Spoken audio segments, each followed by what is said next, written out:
Good evening and welcome to another Monday night discussion on the Addiction Show. I want to first of all thank God for giving us this opportunity through the body of Pastor Parrish Mormon for allowing his vision to manifest.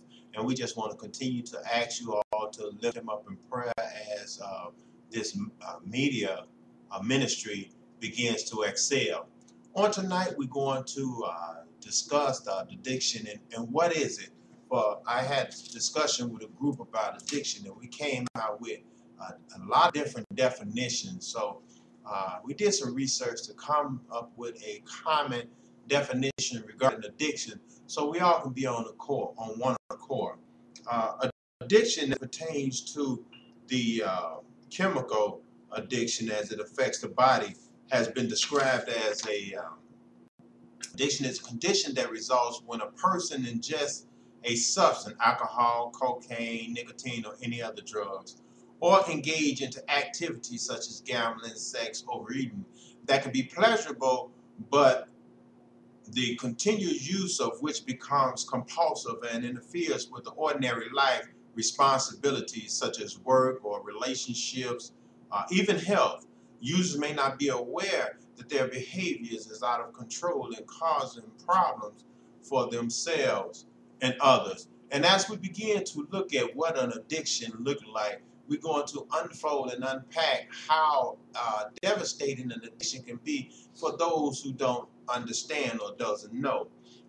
I had the addiction is with a group that involved in 12-step program that involved clinical counseling as it pertains to drugs and alcohol, and just get an open discussion so I can become more familiar and divergent of drugs and alcohol.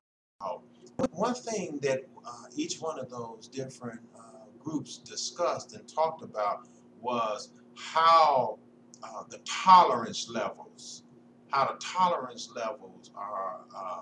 fluctuates in each individual. We have a person could be able to consume pints of hard liquor in one sitting and then continue to go on through their daily activities as if they wasn't even intoxicated. Then we have different individuals that are able to drink two beers and stagger on outdoor. So we have different levels, and on tonight we're going to discuss some of it, which is the tolerance level.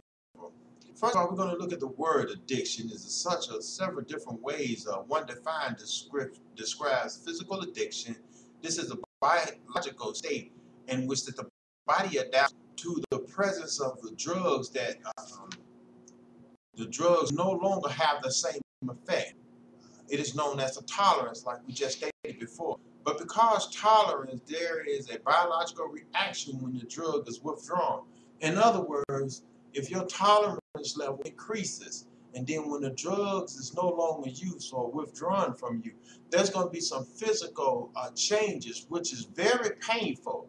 And that's what they call about withdrawing. When you withdrawn off of the drugs, you have to understand that your body is designed to adjust to whatever comes into it in order for your body to attempt to just change with whatever environment, change to whatever condition is. And that is an instinct that we all have. However, once we allow a mind and a mood altering substance to come in, it knocks off the natural balance of our chemistry. And when our chemistry is off balance, it does not produce the same amount of endorphins that we have in our bodies. So what we need to know and understand is that once a substance come in, our natural chemicals and our natural cycle cease to produce the endorphins and the dopamines that allow our bodies to run on naturally. And what happens as a result of that, these drugs and alcohol come in and take the place of that. And when it takes the place of that, it increases the tolerance level. That means that an individual needs more drugs or alcohol to produce the same effect that they had when they initially began to use. And once a person begins to use those same drugs and alcohol, what happens is that once those drugs and alcohol is removed from the body, then the body goes through what is called a painful withdrawal. In some cases, it could be fatal. As we look at the most severe drug, the withdrawal on is not the illicit drug, the street drug, the heroin or the cocaine or the marijuana. It's actually the most dangerous drug is the alcohol and the prescription medication, Vicodins, Oxycontin, and some of those kind of drugs. So we have to be mindful that addiction is not just limited to street drugs. Addiction is not just limited to alcohol. We have legal drugs prescribed by our doctors that are more dangerous when they're withdrawn off of without the care of a physician or a doctor. Is more dangerous than any street drug that we can ever use. And let us not overlook the dangers of cigarettes. The consumption of cigarettes in America is on an alarming rate, and the death rate of these cigarettes and the dangers that come around it is so devastating. As cancer and once you understand or watch somebody who actually died from cancer, it would behoove you to wonder why people still smoking cigarettes.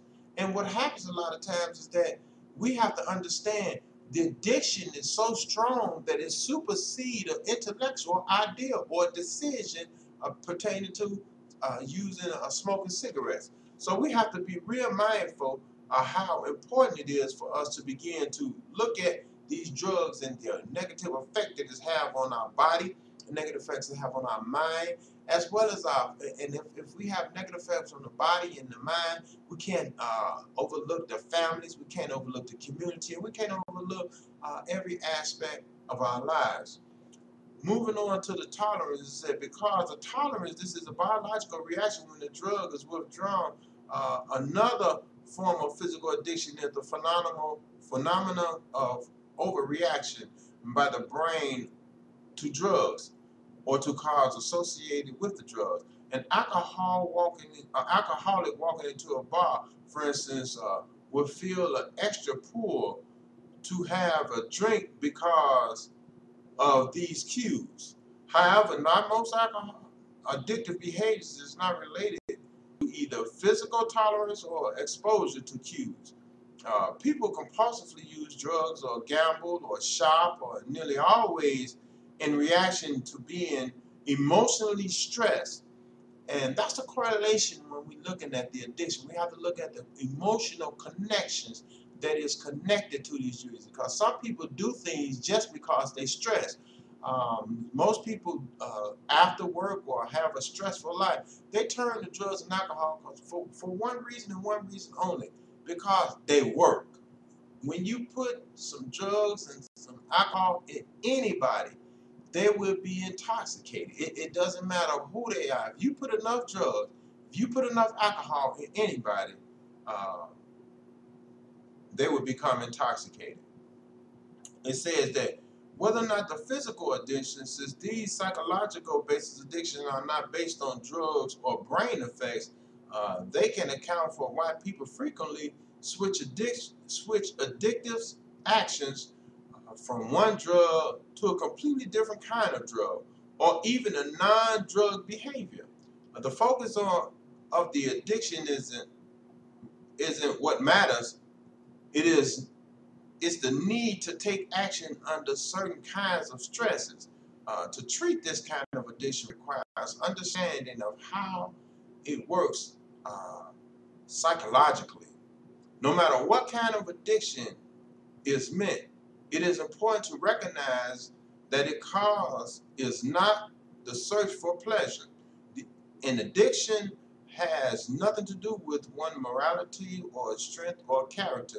Most people is under the illusion that people that are addicted are a weak-minded person, that they lack the ability or they lack a physical or spiritual faith.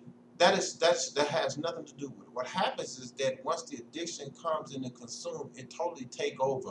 And this has nothing to do with a person's character. It has nothing to do with a person's faith. It has nothing to do with a person's willpower, because addiction is much, much stronger than that. Experts debate whether addiction is a disease or a true mental illness. Whether drug dependency and addiction means the same thing, and many other aspects of addiction, such debates are not likely to be resolved soon. But the lack of resolutions does not preclude effective treatment. And the truth of the matter is that the debates is still in the air. People are still going back and forth and arguing about this disease concept versus a mental illness. And it goes back and forth. Whether it's a disease concept or mental illness, those are likely to continue to be debated throughout history. But in all true reality, we cannot eliminate the spiritual components in this. We have to understand the spiritual ramification of addiction. There is a spirit that causes people to go contrary to where they normally would go. In other words, they have the addiction always pull people away from who they really are. As a matter of fact, addiction is so strong to where so it'll pull a person to become the opposite of who they are. You can have an upstanding individual. It doesn't matter what race, what creed, what color, what orientation. It doesn't matter. It doesn't matter whether you have economic standards, whether in no classes, or that has nothing. One thing about addiction that I know for sure is that addiction has no bias. Addiction is something that will come in and take over who you are. It doesn't matter where you are the smartest person, because it is a known fact that Albert Einstein was addicted to cocaine for many years. And so it doesn't matter whether, you have people, you can see the celebrities that have wealth and fame and fortune, and it has been a atrocity in their lives. So it's not just the bottom of the barrel kind of people that's being affected. Drugs and alcohol is affecting so many people in so many ways. So don't think that an individual, a class, or a person are exempt. It has no respect of person. And what we have to understand is that this spirit that we're dealing with, it is spiritual in nature. And as we begin to go through the process and getting a better understanding of how powerful an addiction is, we have to look at, what is its purpose? What is it intended for? What pleasures that it causes a person? Because most people get involved in addiction. It's something that is pleasure for them. People don't just drink and drugs because it tastes great or it's less filling. People drink because the effect that is produced by alcohol. So it's something that they're getting out of it. And people just don't go shop because all of the products that they buy, they need. It's a pleasure in the fact that some people can relieve stress by going shopping. And we have to be mindful of the stressors that may cause us to get caught up into a whole lot of addictive behaviors, because it has been a scientific fact that stress and addictive behaviors is connected. And what happens is that people become stressed in whatever state of mind that they're in. They have the need to remove themselves from that state of mind. And once they in need to remove themselves from that state of mind, they need to find something or someone to help them with that process. And what happens is that the easiest thing to do is go and buy some alcohol. The easiest thing to do is pick up a cigarette. And then the next thing to do is go and engage into sex. And sometimes we'll find that people find pleasure in sex because it's a stress reliever. And what happens a lot of times is that we never find the solution to the stress. We never cure the stresses. What we do is we find these, we begin to address the symptoms. And that's the most dangerous and elusive practice from which we could try to achieve a goal. But the point is that we have to really begin to go at the core of it. We have to deal with the stress. We have to learn stress management. We have to learn how to be proactive to not even put ourselves in stressful situations. We have to learn how to avoid stressful situations at all costs. And what that will require an individual to do is to begin to take a self-analysis, self-examination, begin to take a self-inventory and to get to learn about themselves. Can you handle stress? Everybody is not cannot handle stress at the same levels as everyone else. So what we have to understand is that we need to know our stress level. We need to know what is stressful to us. We need to know how to manage that. We need to know how to manage all of the areas in our lives, because addiction is such a cancerous vermin in our lives that it does no one any good, and it affects everything and everybody that's around us. It affects our relationships, our employment, it affects our jobs, it affects our family, our children. It affects our finances, our hopes, our dreams, our goals, our faith. It affects everything that we come in contact with, because we have to remember it's from the dark side of the spirit. And we have to begin to understand that the best thing for us to do is to avoid addiction, prevent the addiction all the way around by understanding what's our stress points? What part of the day are we most stressed? What days are we stressed? I was doing some research about addiction, and I tripped over some information, some research that says that the highest percentage of individuals catch heart attacks as a result of stress is on Mondays. And then I began to examine that situation. I'm like, why is it that people catch more heart attacks on Monday than they would on Thursday, Friday, Saturday, Sunday? And what they tell us is that during the course of the week, the weekend, actually is a stress reliever. People go out and they begin to relax. They catch a movie. They go party dancing. They go to church Sunday or whatever, Mom's temple, or whatever they need to do. They deal with it, and then they thrust themselves right back into the rat race of the work. And what happens is that a lot of people that's not taking advantage of the weekend, because the weekend allowed them to carry on more tasks during the weekend than they will do the weekday. And they try to compress all of that. And as a result of that, they run right into the rat race of the work, and boom, a heart attack occurs. Major stress. That's something that we have to pay close attention to. And if you ever go through any other workout, the gyms, the facilities, or any other workout there, you'll find that Mondays are the most crowded times, because people are aware now. People are becoming more conscious to the reality that all of this addiction is connected to this stress. And there is some healthy ways that you can allow this addiction to move on. Some people get addicted to working out because the body begins to release the same release the same dopamines and serotonins and all of these rewarding feel-good chemicals as a result of working out.